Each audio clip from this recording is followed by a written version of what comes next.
Tesla has been caught spying on their customers and passing around their private videos. Several ex-Tesla employees said that from about 2019 to 2022, they saw footage from cameras that are built into Tesla's cars. The employees said that sensitive videos were being passed around in an internal messaging system. Everything from a car crashing into a child to a naked man approaching a vehicle to the insides of people's garages. Because apparently this was just the company's work culture, demonstrated by the fact that people who got promoted to lead positions often shared around funny memes that were created from private footage of their customers. Now, I'm sure this is not a Tesla-only problem, because in reality, this is just a problem with people and them being kind of shitty and not following this channel. But hopefully, at the very least, Tesla does get a big slap on their wrist that will also act as an example to other companies as well. Welcome back to another video, and oh boy do we have an infuriating story to cover today. So let's get into it. So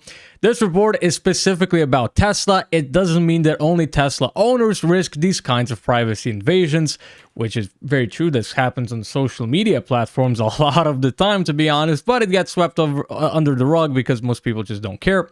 And if you're not thrilled about the idea of Tesla employees memeing footage from your car, there are a few things you can do. Don't buy a Tesla, might be one, but since lots of other cars have these cameras in them, that probably won't be enough.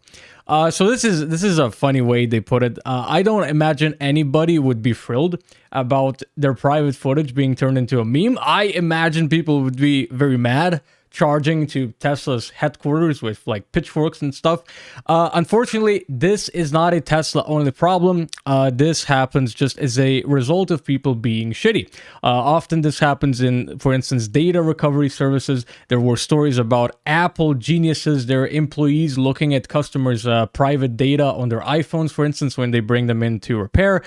So this is just not great. And maybe we need some very tight regulation to really make people think twice about before they go check out someone's private details. So for instance, if you're an employee, maybe you could get privately sued the shit out of you as well if you look at people's private stuff when you shouldn't really be looking at them, because apparently no one's too worried, because not only are they looking at people's private information, they're also making memes and just sharing it around. Another funny detail is that Tesla technically had some permissions to view this footage, so you can typically opt out of this or you have to opt in depending on the company, according to the Reuters article. Tesla got consent from drivers to review that footage for this purpose. Tesla didn't return a request to comment. Of course, this is going to be a big job for the PR department, which I don't even know if Tesla has.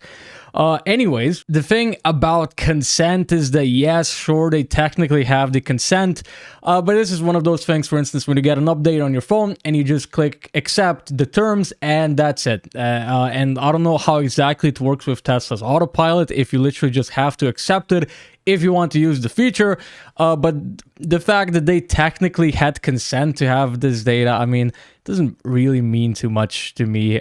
Anyways, but the Tesla employees allegedly went beyond their reviewing duties. Yeah, no shit. Pulling out interesting and funny clips and passing them around for their own amusement. That's not improving a product, and it's surely not what Tesla owners thought they were agreeing to.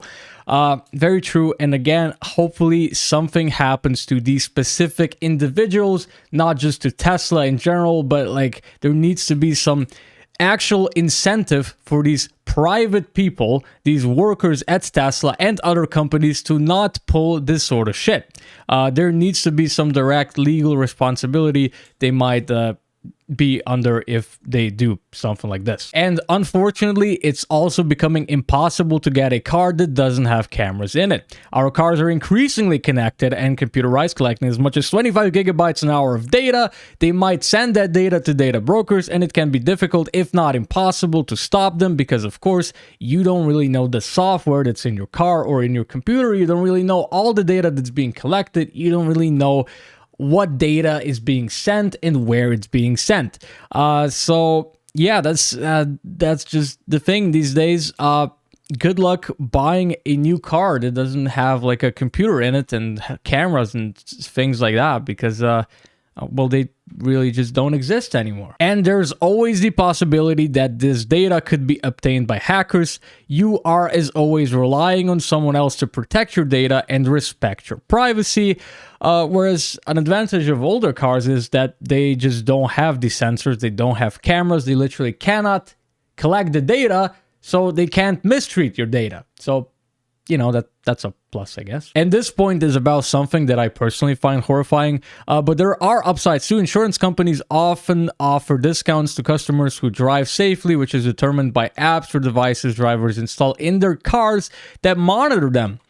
So this got mentioned to me and pushed to me by many people saying, oh man, you should download this app and you get cheaper insurance in your car. And I'm just like, bro, I do not want to be sending my exact location to a random insurance company over here so they can do whatever the heck they want to do with my data. That personally just sounds horrifying to me. And to close off the video, I've been gone for a few days because I had some tooth extractions done, as you can see right here. Because basically I just did it for fun. It seemed like a fun activity. And I also had a few complications. So these teeth are supposed to have only one root. Both of mine that were removed had 3. So that was very fun. My dentist made a lot of very cool sounds during the procedures, such as which is not generally what you want to hear from your dentist. I mean, it really sounded like they just wanted to walk away like 3 separate times during the procedure. But yeah, if you're ever going to be getting tooth extraction, either for braces or if you might have some issues with your teeth, it's quite crazy. It doesn't hurt at all. You just feel pressure, and I would just recommend get some like nice painkillers over the counter afterwards, and it's literally not a problem at all, apart from, of course, you have to eat a little bit of softer foods because or else that can be pretty painful. So let me know what you think down below. Would you buy a Tesla? Do you own a Tesla? What do you think about Tesla at this point? And do you think is anything even gonna get done? Or is this all just gonna be thrown in the gutter because there will be tons of Tesla fanboys just saying that no, Tesla is the best? Stop spreading misinformation. Stop it.